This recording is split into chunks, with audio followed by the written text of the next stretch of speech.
தோழர்களே வணக்கம். இனி தமிழ்நாட்டில் பார்த்தீங்களா, இதுதான் இனிமேல் விஷயம்.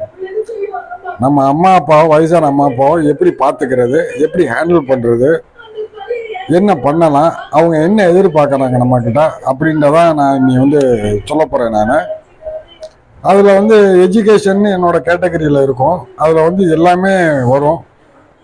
மாதிரி ஷார்ட்ஸ் டெய்லி ஒரு ஷார்ட்ஸ் 2 ஷார்ட்ஸ் போடுவேன். அதுவும் இந்த தாமஸ் ஷெல்பி அப்படின்றது அந்த இது மாத்திரம் போடுவேன், மோட்டிவேஷனானது அது போடுவேன்.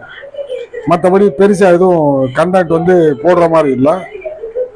வாரத்துக்கு ஒரு நாள் ஒரு 10 நிமிஷம் வயதான தாய் 75 வயசுக்கு மேலே இருக்கும் அவங்க வீட்டில் ஒரு ஆண் மகனாக இருந்து அவங்கள பராமரிக்கு எவ்வளோ தூரம் கஷ்டங்களை ஃபேஸ் பண்ணுறீங்க, எவ்வளோ தூரம் சிக்கல்களை ஃபேஸ் பண்ணுறீங்க அப்படின்றத உங்களுக்கு நான் சொல்ல போகிறேன். நீங்களும் எல்லா குடும்பத்துலேயும் இது சம்மந்தப்பட்டிருப்பீங்க. உங்களோட துணைவியாரோ உங்களோட மகள்களோ எப்படி அதை ஹேண்டில் பண்ணுறாங்க, அவங்களோட சப்போர்ட் இல்லாமல் நீங்கள் தனிப்பட்ட முறையில் எப்படி ஹேண்டில் பண்ணுறீங்க, அதை எப்படி உங்களோட துணைவியாருக்கும் உங்கள் அம்மாவுக்கும் யாருக்குமே பாதகம் இல்லாமல் கொண்டு போகிறீங்க அப்படின்றதான். எனக்கு யாரும் கிடையாது. எங்கள் அம்மாவுக்கு கிட்டத்தட்ட ஒரு 3 பிள்ளைங்க. ஆனால் 3 பிள்ளைங்களில் நான் மற்றவன் தான் எங்கள் அம்மாவை நான் தனியாக வீடு எடுத்து தனியாக பார்த்துக்கிறேன் நான். அதனால் எனக்கு அனுபவ கல்வி ஜாஸ்தி இல்லை. அடுத்த ஆள் சொல்கிறத விட என்ன, அம்மா ஒரு 75 வயசு அம்மா என்னென்ன பண்ணுவாங்க, அவங்களோட ஒரு மூமெண்ட் என்ன, அவங்களோட பார்வைகள் என்ன, அவங்க என்ன எதிர்பார்க்குறாங்க அப்படின்றது தெரியும்.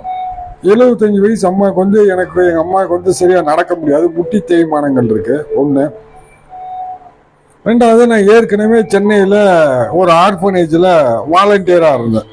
உங்களுக்கு சொல்கிறேன், ஏரியா என்னன்னு சொல்கிறேன். திருவெற்றியூர் பக்கத்தில், திருவெற்றியூர்லேருந்து போனோம்னா பெரியபாளையம் போகிற ரூட்டில் பாக்கம்ன்ற ஒரு வில்லேஜு. அங்கே பாக்கம்ன்ற வில்லேஜில் இறங்கி உள்ளே போனோம்னா கசுவான்ற ஒரு சின்ன குட்டி கிராமம், சேவாலியா இல்லம் அப்படின்றது ஒன்று. அதில் நான் வாலண்டியராக ஒரு வருஷம் ஒர்க் பண்ணேன் நான். அதனால் எனக்கு யாரும் கிடையாது. நான் சிங்கிள் பர்சனாக ஒரு தாய் எவ்வளோ தூரம் அடம் பிடிக்கிறாங்க, அவங்களுக்கு என்ன தேவை என்ன தேவையில்லை அப்படின்றதான் உங்களுக்கு நான் சொல்ல போகிறேன். கேட்டுக்கோங்க.